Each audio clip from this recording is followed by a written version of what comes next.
that throughout Muslim history, throughout history in general, reading has also led to the production of knowledge, the sharing of ideas, the convergence, the divergence of different viewpoints. And Islamic history is no different.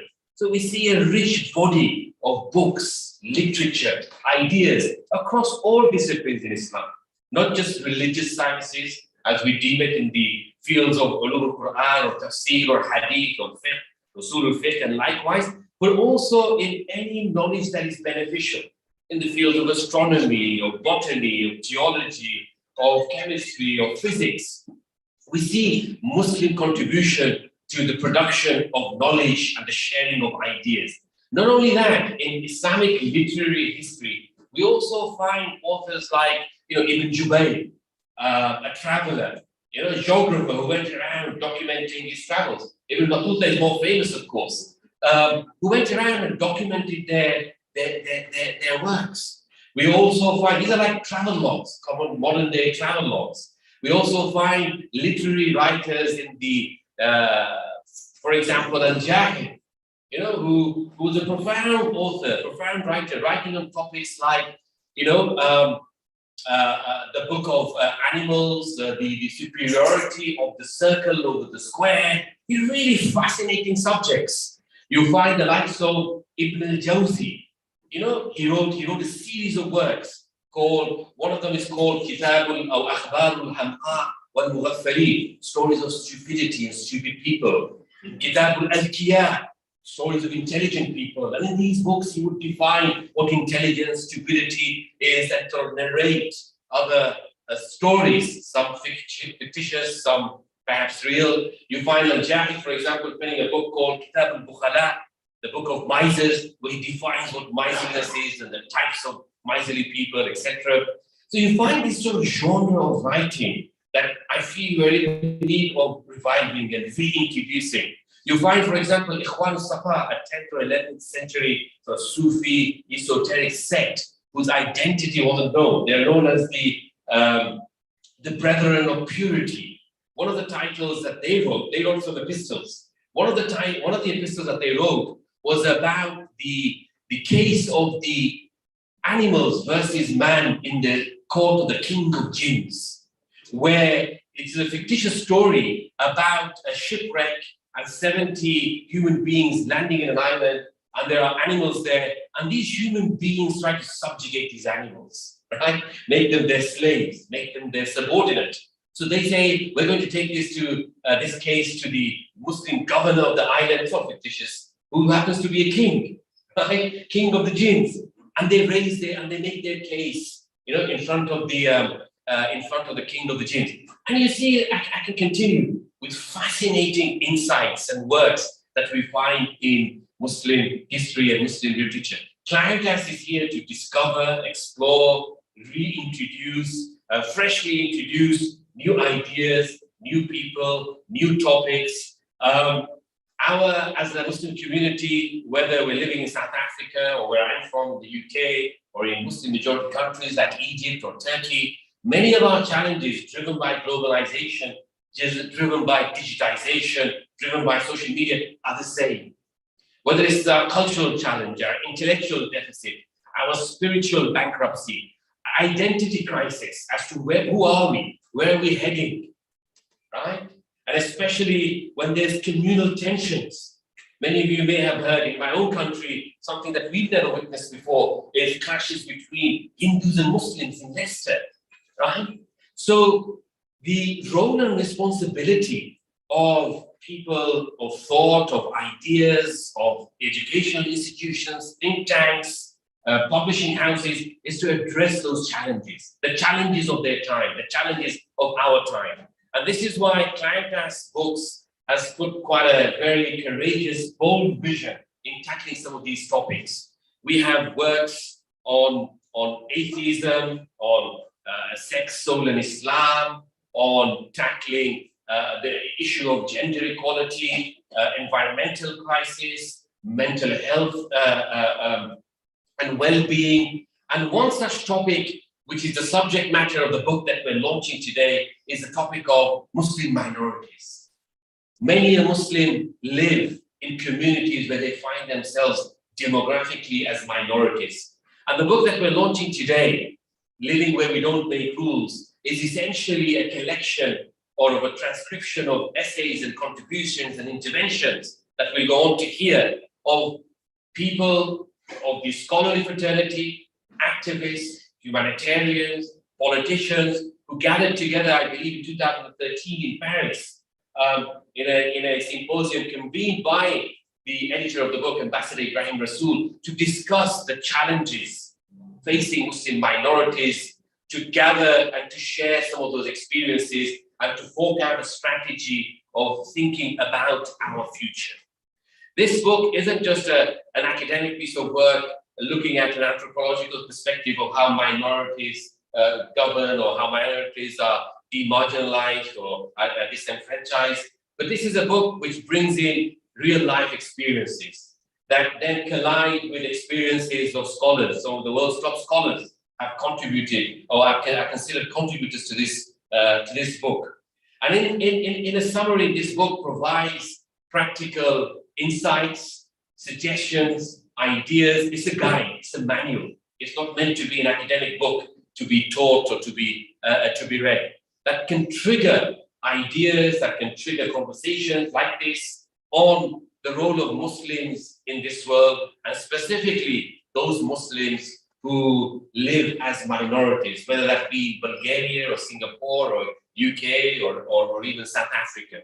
So in that sense, this book is a welcome contribution to the field of identity, faith, and how we interact in a non-Muslim majority space.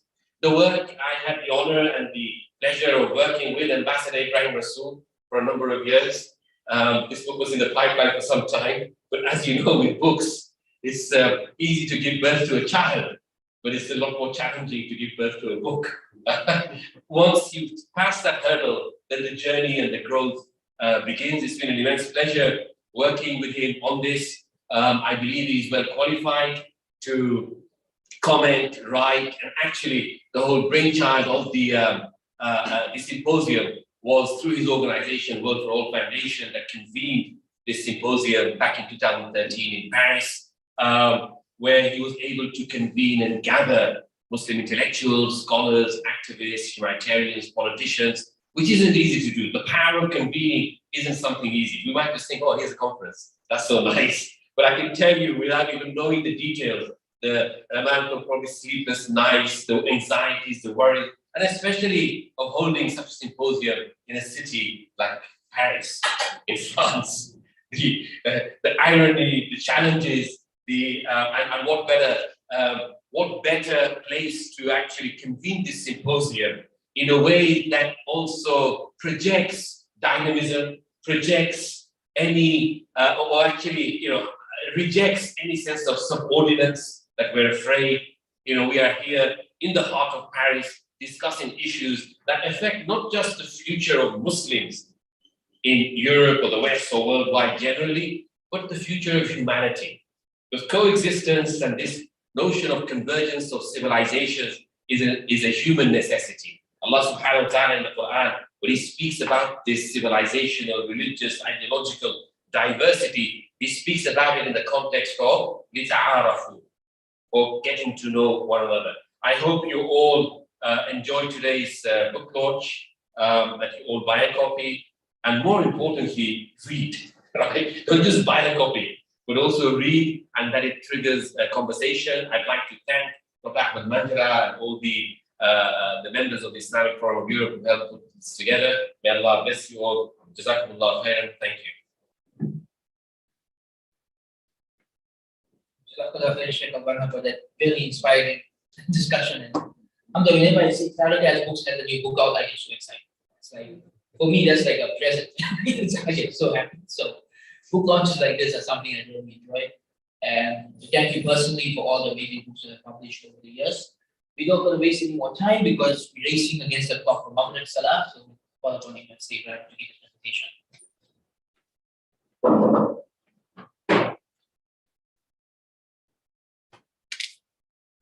أعوذ بالله من الشيطان الرجيم بسم الله الرحمن الرحيم الحمد لله رب العالمين والصلاة والسلام على أشرف المرسلين سيدنا ونبينا ومولانا محمد صلى الله عليه وسلم.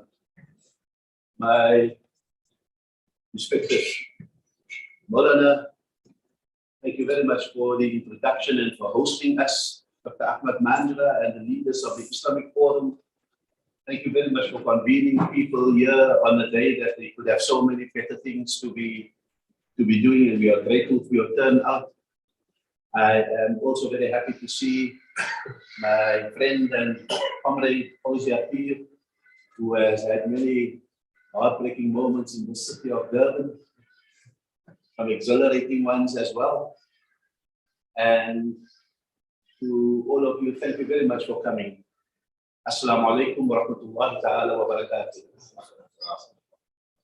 Shaykh Hassan, Shaykh Sharif, as I call you, we could have listened to you more tonight and could have just recommended the book for people to read here. But as you've said, this is not a book in the ordinary sense. It could have been very dull conference proceedings. We could have written up that so-and-so said this, Sheikh Rashid Khanoushi said that, Sheikh Ali Quradafi said this, the head of the British Muslim Council said this, the head of ISNA said this in North America. But we thought we needed to present some thoughts that was very vexing at that moment. It was one of those contradictory moments in which, on the one hand, we were not yet seeing where the Arab Spring was going to. So this optimism was very great.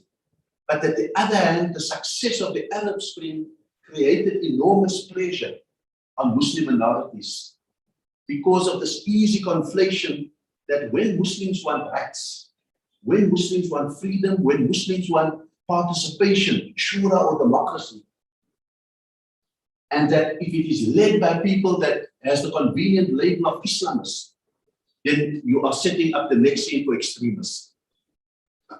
And so we were meeting in this very moment. And just the year before that, I had the pleasure of sitting amongst 12 with someone like Sheikh Yusuf Al-Qaradawi. May Allah have mercy on his soul and give him a high place in Jannah, inshallah. And we were sitting with constitution like this from the Arab Spring countries to work out what are the ethical limits and scope for the project that was bursting on all the channels of the world. And when in the midst of that, we spoke about a colloquium of Muslim minority leaders that were coming together, Sheikh Yusuf said, "You must have it in Paris." And the reason that he said that was because that's where he thought the pressure was the most on Muslims.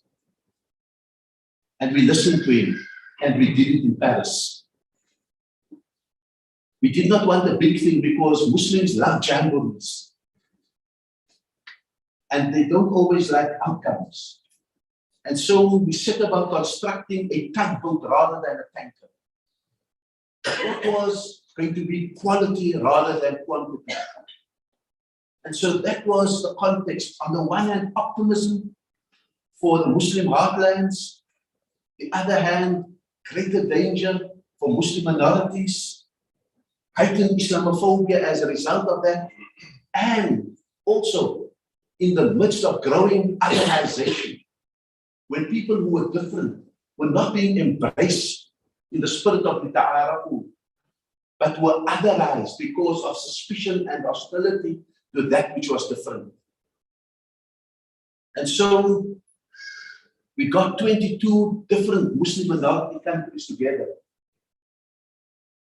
And we should have seen the signs then already when the Chinese delegation was not allowed to come. We did not see Myanmar on the horizon. We had India there to try and understand, because we had seen glimpses of what Modi was capable of. He had not shown himself fully yet. And so that was the context in which we came together. Sheikh Yusuf Al-Qaradawi had sent the Secretary General of the International Union of Muslim Scholars, Sheikh Ali Al-Quradawi, to spend the entire time with us. Because for them, this was an important project. And why was it an important project? It was important because if you understand that today, 25% of the Ummah lives in the context of being a minority. 25% of 1.7 billion. That means that a significant number of Muslims live in the title of the book where they don't make the rules. And live with rules, whether it is for ibadat or for muamalat, which were made when Muslims were empires, when they were civilizations, when they were the masters of space and time. We decided the rhythm of the salah. We decided to put aside our bricks with the adhan. And suddenly you find yourself as 25% of the ummah not being able to respond immediately. And then we overlaid, for example, with this is the best time to make your salah and it may be the hardest time that you must work. And we can make those kind of things, and I'm using ibadat because people dispute this thing about living where we don't make the rules. They think it's an uncomfortable thing. But it's as simple as that, that you miss the precious time for your salah because you are hard at work. It comes so easy when you are the majority. You can do it with all your sunnahs. 4 long ones before Asr, 4 long ones after, not after, and so forth. But when you're a minority, it's all rushed. You take the opportunity and you grab it, or you wait till you're home. And that's where you don't make the rules. But it could be as big as saying that we can coexist. But you may have to embrace that which to our consciousness may be repugnant. You don't make the rules about who you coexist with. Because the raison d'être, the reason for your comfortable coexistence is the trade-off you make for someone else's comfortable coexistence. So you cannot give permission to do, for example, to the LGBTQI+, what you think you want to do to them, because tomorrow there's a government. Today there's a government who loves you as Muslims and hates them, and you say, no, let's throw them off the highest building. Let's not give them any rights. Let's kill them. Let's excommunicate them. Tomorrow there's a government who loves them and hates us. And then you say, we do all the stuff that you wanted done to them, so you don't make the rules. And that is central to the thesis of this book of advocating a Darul Shahada, an abode of the pre-profession and confession of each one's faith, which encapsulates the idea of Darul Salam, an abode of peace for everyone, which incorporates the idea of a Darul Aman, an abode of security, that you can be as different as you want to be, but you are secure. It's also an abode of Darul Da'wah. You can call to people and you can give your message. It's also a Darul Ahd, where you have commitments to that government and to that society and to that nation. And so incorporated in all of that is the collapse of the binaries that makes life uncomfortable for us. The old binaries of Darul Islam and Darul Harb, of the abode of Islam and the abode of hostility. Not everything that you disagree with must translate into hostility. And it's that kind of thing that the book tries to draw from the South African experience and share with the world. And so we do make some of the rules. When Fauzia is the mayor or the deputy mayor, she helps to make some of the rules. When I'm the premier or the ambassador, I help to make some of the rules. But I cannot make all of the rules because some of that, it's just inherited, and I live with the discomfort of being a premier, of the premier wine producing province. Just because I'm Muslim and the premier doesn't mean I declare war on an industry. Or on the NEC, when the termination of pregnancies is legalized. And so that's the very idea of what we need to export if we don't get that right. The 25% of the Ummah live as perpetual hamlets, to stay or not to stay, to be or not to be, to belong or not to belong, to participate or not to participate. And we never lay down roots, and we never place ourselves in a position to claw our way to rulemaking.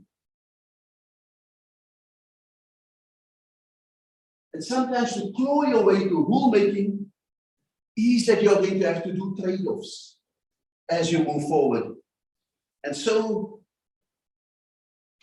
this book tries, therefore, to inject a central vision, not of the ultimate objective of Darul Islam, but to say that maybe there is something better. Because a lot of the contemporary majority countries who call themselves Darul Islam may fail on very basic stuff that we enjoy. The freedom of speech, the freedom of dress, the choices that we have, the coexistence we have, the education girls have. And so maybe it's not a compromise that we strive for, but maybe it is something great that we strive for, to encapsulate all of those things in this notion of Darul Shahada. And I take it from Imam Shafi, who was very great in Cape Town, that we said that wherever a Muslim can pray, there is the Darul Islam. And so we go for almost the minimal conditions of being comfortable, of laying down roots, of participating, and of giving our blood, sweat, and tears to a nation. And that brings us, therefore, to the other important lesson that South Africans have taught in a colloquium like that, that is being spoken about in a book like this, and that I speak about on many occasions, and that is the importance of nuance, of subtle distinction, the importance of looking for meanings. And what I invoke is, in this is the Inuit, people who live in cold conditions, in icy conditions. The Inuit have taught us that when we only see white, they see shades of white. So a device in this book is called Shades of White, because for the Inuit, this is very important. You've got to know the shade of the ice that you want to walk on. Can you carry your weight? Can you put your pick, your axe into it? Can you build an igloo with it? Is it that strong quality of ice? And so this idea of survival on living with shades of white is a very important dimension of this book, because it is that coexistence, for example, is a generic term. We all live in the same space, we coexist. But shades of white will tell us that in Birmingham, for example, and I know there's an expert here, Shaykh Sharif, in Birmingham, for example, the mode of coexistence may largely be that we're in the same space, but we are isolated as Muslims. Our khutbahs are in Bangla, our spice shop is around the corner, we don't even have to learn English.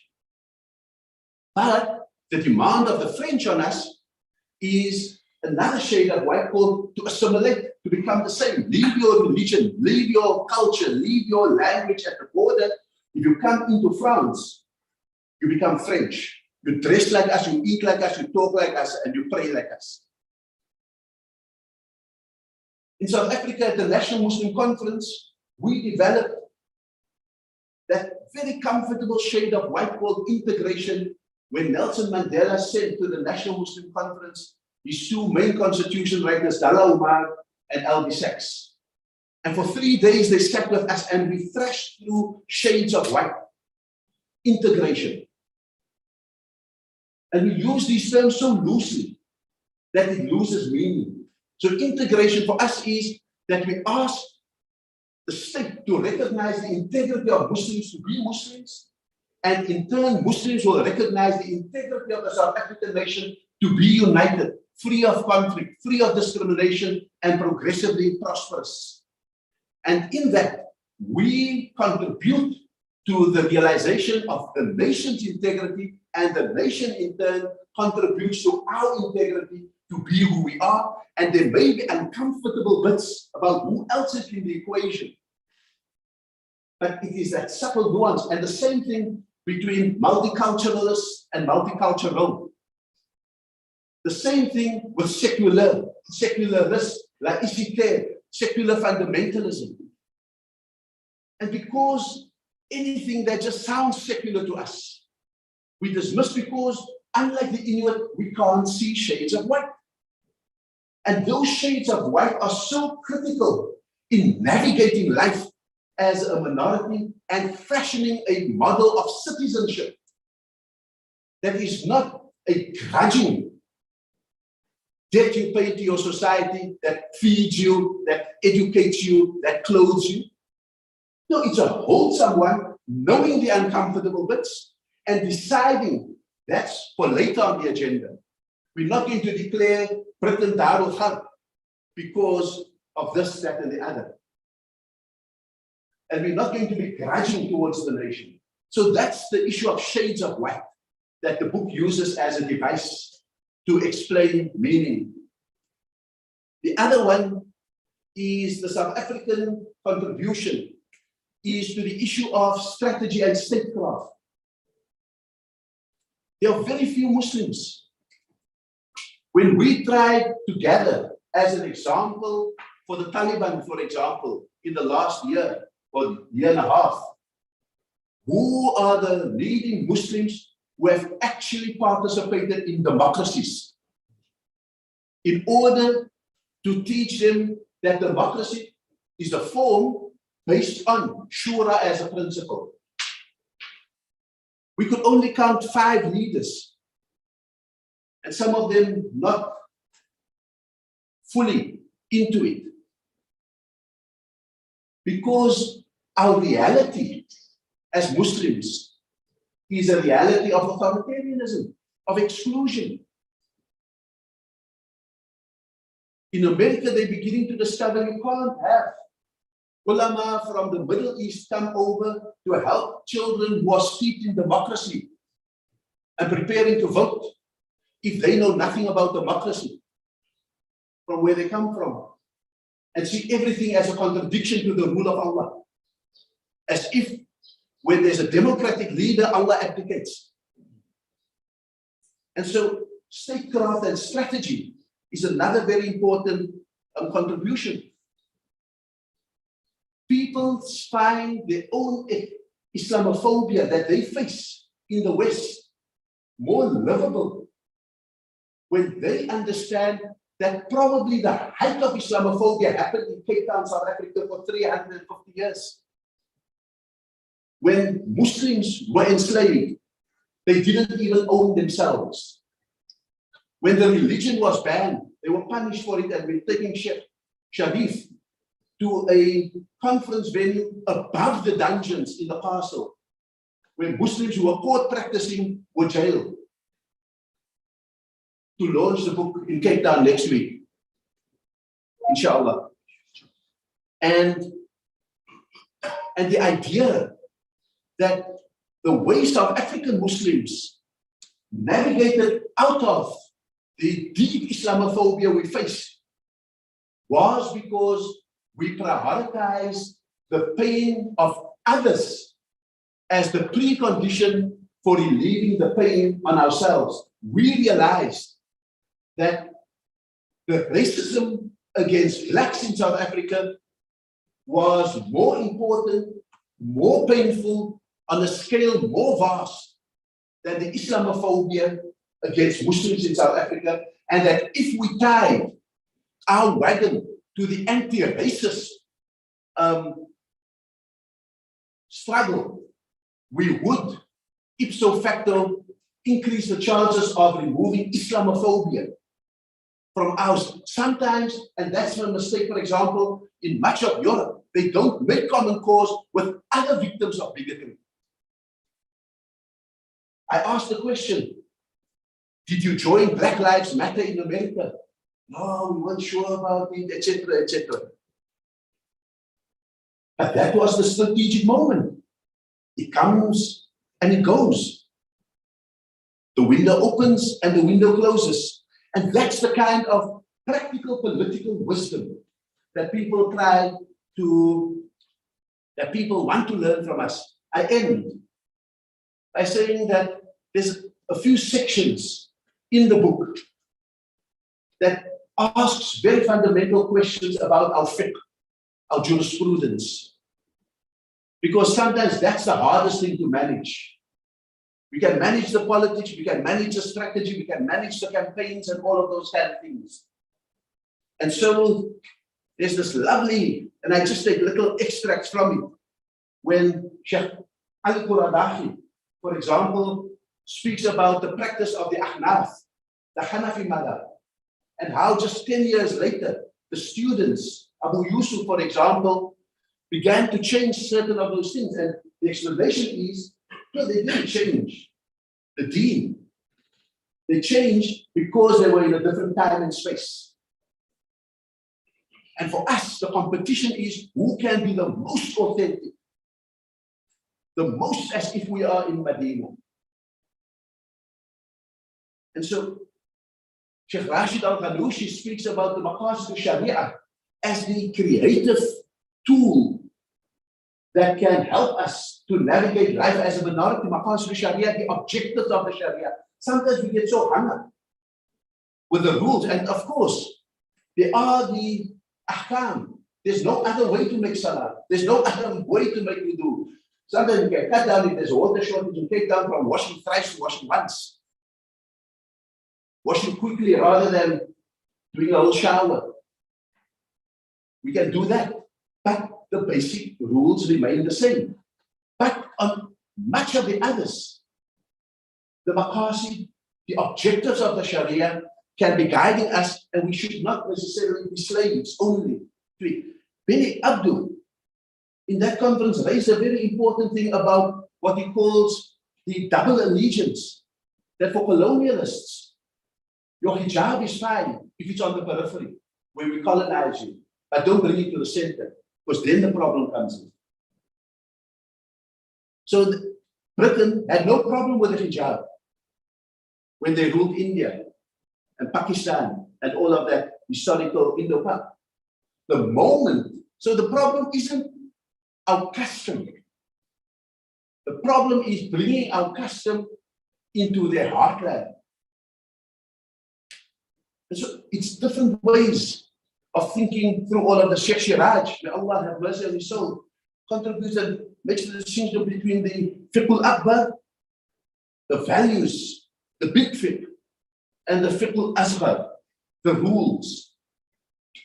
And our competitions is how, he says, we can all debate how to make salah. But the essence of salah is the transformation of the heart. And sometimes in our repudiating someone who we believe has not bent his toes properly in the salah, the heart has departed from the salah. We were so angry in our salah when we saw the toes not curled properly. Imam Clement from Atlanta, a graduate from the Nation of Islam, speaks about the importance of urf, of custom, in being central to the way in which we navigate. Because if we do things so alien to the societies we are in, we almost have a vote of no confidence on everything that is in that society.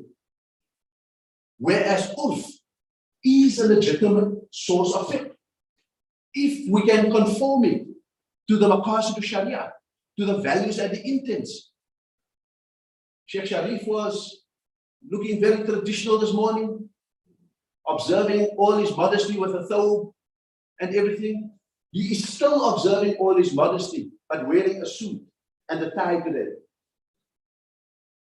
What he has done, he has shown that urf can conform to the outcome of what it is that is required.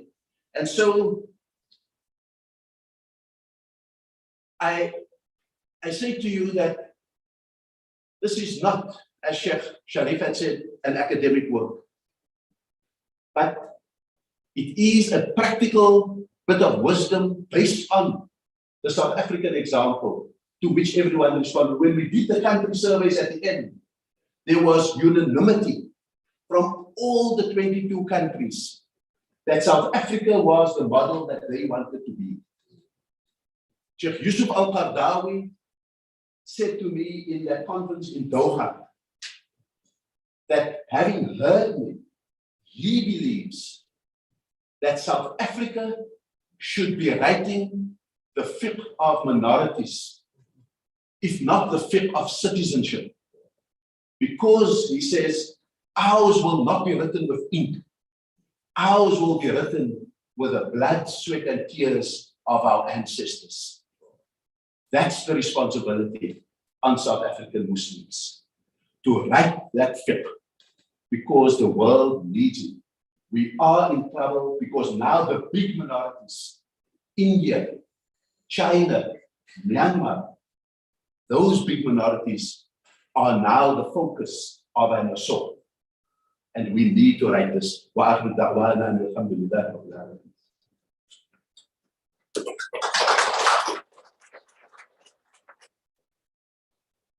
Jazakallah khairan. That's a very passionate discussion on a topic that's very important, and it's something that's uncomfortable to talk about in South Africa, but it's something that's a necessity of our time. The issue of the fiqh of minorities, how much time you spend on this topic will really determine the future of our communities and work. And it's a very difficult topic because there's like a fine line between right and wrong on this topic. It's a very fine line, it's hard to see. And people don't want to go near that line, so they very far on this side, because the scale of approaching that line. But sometimes we have to discuss it because the Ummah is not going to move forward until we discuss these issues. So, Jazakallah khair for picking up the topic and writing this book, and hopefully it's the beginning of a conversation, because that's what books are supposed to be, the beginning of conversations where we as a community discuss how we can move forward and contribute to this.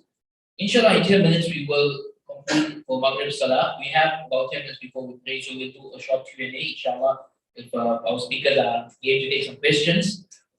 Anyone that has questions, just raise your hands and we'll do Q&A now, inshallah. Shaykh Sharif, this is your special.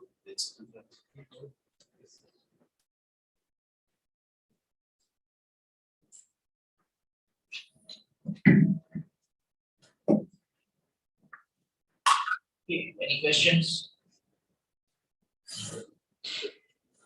So, shukran for presentations. My name is Said, I'm from Aden. I just wanted to understand, unfortunately, I am looking at the auditorium, I'm Zulu speaking, I'm the only black person in the room. So my question will be aligned to that exactly. The topic of the book itself, behind it, this minority, is it focusing only on our Malay, Indian minorities, or maybe does it also include people like myself? I'm Zulu speaking, quite a few number of Zulu people, and close up they are coming to Islam. So I want to understand, is it focused on only those who came to Islam in the country, or also includes those who are accepting the deen? Thank you very much. The book is not a biography of Muslims in South Africa, so it does not focus on a specific people, although the Islamophobia that is referred to is the Islamophobia of the Cape. But the lessons that it commends, even from that, is that there Muslims and Islam had an assimilative impulse. And so, for example, when the slave ships from Indonesia brought slaves, they were Malay. Then they brought slaves from South India. And when they came to Cape Town, they were Malay. And then it brought slaves from Mozambique and West Africa. It landed in Cape Town, put off its slaves, and those people made a very simple calculation that if the people who caught us were Christian and the people who are enslaved here in Cape Town are Muslim, we should be Muslim. And so they adopted Islam as their religion and Malay as their culture. That is why you will see an enormous variety amongst the Cape Town Muslim community, reflecting all of those colors, I dare say also voices. Because the assimilative impulse, the impulse to become the same under the banner of Islam and under the culture of Malay was so strong that that's what happened. So that's a very important story. And I tell that story because it's not happening in the USA. The Chinese war between Arab Indian Muslims who came 50 years ago onwards and the African American Muslim community came also 350, 400 years ago. That gap is too large. It's also even theological.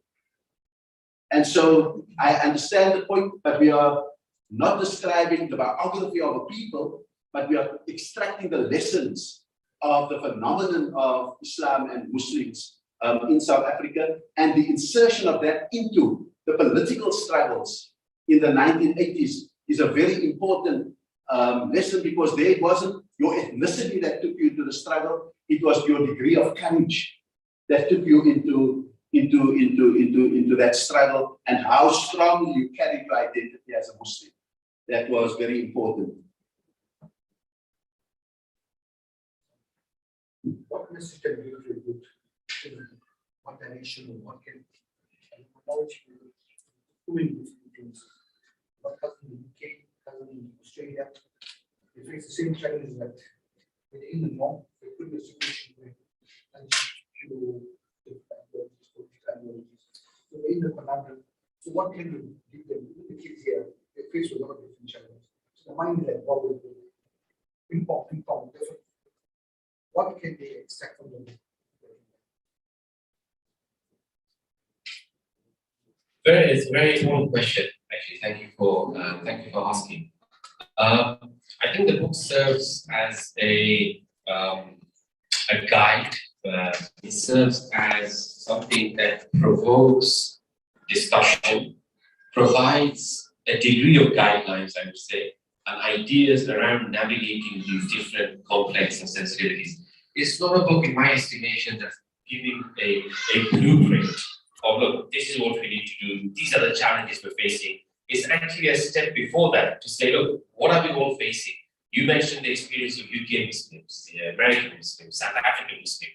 Even to get this experience documented in a book is quite rare, because we live in silos, we live with our own experiences. British Muslims have their experiences, and Canadian Muslims, South African Muslims. So one thing that this book has done is to take that first step of sharing those particular experiences. The second thing you see in the book is that across the book, there are actually several action points, there are several exercises, there are several points to consider. There is even space to jot notes and so reflect on some of the points that are being extracted. So this book is not just merely a transcription of some of these contributions by very significant people who are sharing their experiences. But the role I believe that Ambassador Ibrahim, as editor of the book, played was to draw that together and put it into like a mosaic of understanding, of inspiration, which is practical. So there are many tips, there are many places where it's asking for self-reflection, questioning on ideas of identity, ideas of citizenship, ideas of loyalty, of belonging. So it might not be the answer that you're looking for in terms of 1, 2, 3, and 4, but from my estimation of sort of editing the book and working with Ambassador Ibrahim Rasool on the book, this is what I can say. Unless you'd like to add something. Just very quickly, for example, in the question of Daru Shahada, there are 7 brain pieces that puts real life situations and questions and space for you to work it out. So I would say, so I was in the USA, we workshopped with young emerging leaders the book. And the next night in Maghrib, the father came and said, we did exercise number one, brain piece number one on multiple identities. And it was amazing what came out of it. And so people are using the book in different kind of ways. So it's not to say, it's not a book of do's and don'ts. It's a book to stimulate your thinking and to make you work out what works for you.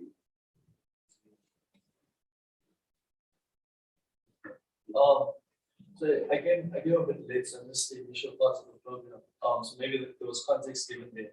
But at the point I came in, I think you made an important point about sort of the role that Muslims play in South Africa today in the political sphere, right? And I know historically when we look at, so I guess my question is sort of to what extent does the book factor in the following, right?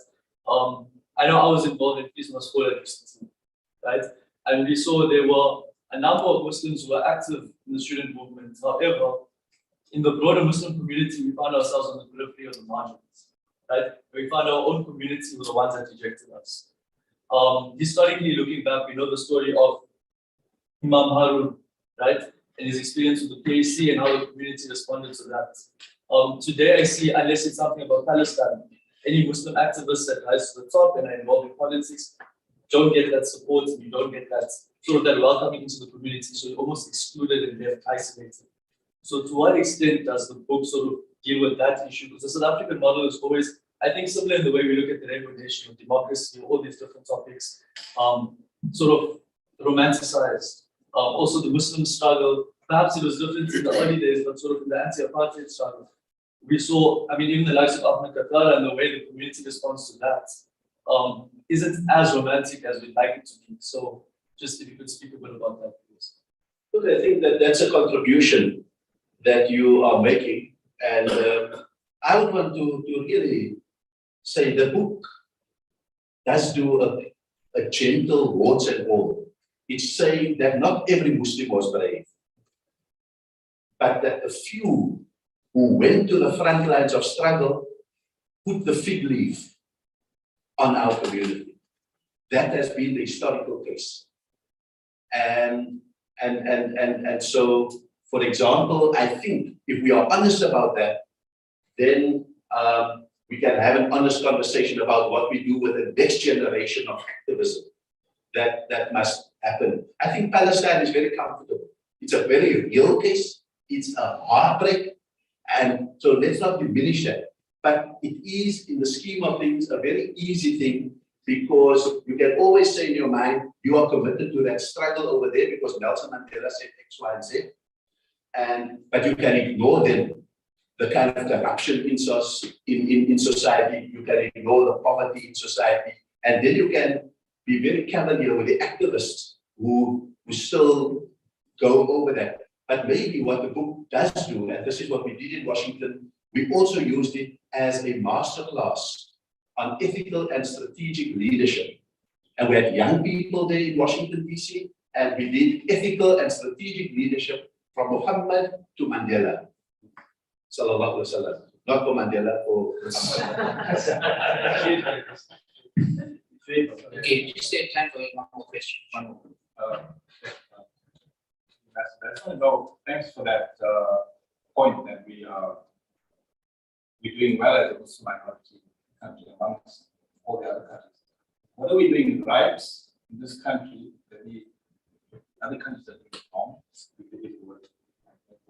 And what's the red flags for us that we need to touch on so that we don't fall behind? It's always the last question that can get you into trouble. I think what we did right, we punched above our weight. And so in the minds of the key decision makers of this country, and people are amazed when you say that Nelson Mandela was in prison for 27 years. In the cell next to him was Ahmed Katara for 26 years. When you speak about Oliver Tambo in exile for 30 years, next to him was Dr. Yusuf Dadi. Steve Biko, tortured to death in apartheid prisons. Imam Abdullah Harun, tortured to death in apartheid prisons. I mean, that is the punching above our weight. And Alhamdulillah, we stopped the nitpicking about whether these were true Muslims or whatever the case may be. They came out of our value system. That's what we need to be able to do. Allah will be the judge on a whole lot of other things. And so that's what we did, right? We gave the decision makers the impression that we were, and what we got right was that we understood in South Africa that before the Prophet ﷺ was Rasulullah, the messenger of Allah, he was Al-Amin, the trustworthy. We earned trust. And trust is more enduring than any message, because without trust, a good message falls on barren soil. That was the danger we were facing in the 1980s, and we turned it around. So out of that, we then bargained with shades of white about what we want in the new constitution, so much so that the conveners of the National Muslim Conference were asked by the Christian, Jewish, and Hindu leadership to convene 2 national interfaith conferences. We got them all behind us on the outcomes of the National Muslim Conference, and we took it to the constitution writers, and so we have what we have in the constitution. So that's the second thing we got right. We got involved in the transition as well. The third thing we got right, people like Fawzia and others, we got involved. We didn't say politics is a dirty game, because the pipe of Hamlin is a story about how someone was called to clear a town of rats, and he did it so easily that when he came back to get his reward, they said, no, that was so easy. So he blew his pipe and he led all their children and stole their future. So that's the third thing. Some of us had to dirty our hands in the politics of real government. And where are the red flags? The red flags are this. This is where the trouble comes in. The red flags are this. Instead of writing the fiqh of minorities and the fiqh of citizenship, we are writing the fiqh of takfirism. We are using the freedom of speech against each other. We are using the freedom of association to only associate with those we like. We are using the freedom of belief to excommunicate others who don't believe like we believe in Islam. That's the red flag. And if we now need to write the fiqh of minorities and the fiqh of citizenship, we should write it in mind with those, as we say in Cape Town,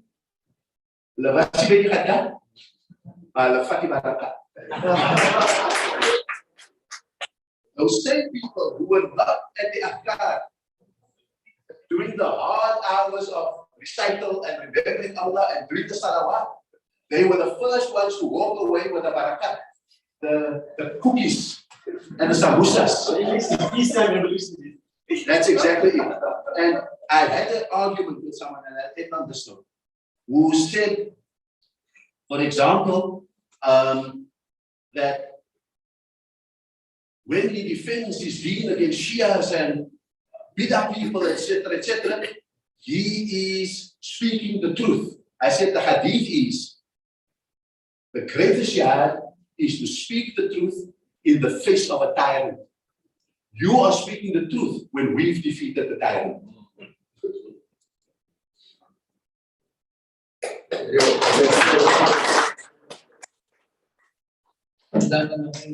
So we speakers and everyone who attended a beautiful questions as well. So before we conclude, 3 announcements. Number 1, we're going to pray Maghrib here outside in Jama'at. There is wudu facilities down by the school. After Maghrib, refreshments will be served, right? But final announcement is that unfortunately there's another private program at this venue at 7 p.m. So even though we're gonna enjoy the refreshments after Salah, we actually have to leave before 7 p.m. So But they won't be likely to be back. possible. You can choose refreshment or buy the book. Oh yes, we can buy the book, we'll be on sale after. Or both. We can't get Ibrahim Rasool so easily because he represents the ANC. We are not against the ANC. Not more than me.